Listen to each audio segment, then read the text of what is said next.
How to post archived posts on Instagram.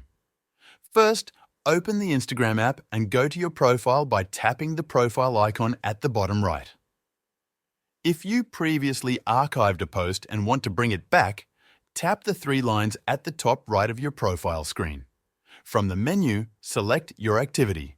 Then tap on Archive.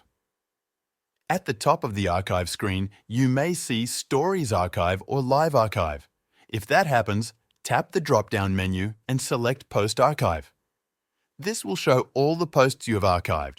Find the post you want to unarchive and tap on it. Then, tap the three dots at the top right of the post. From the options that appear, select Show on Profile.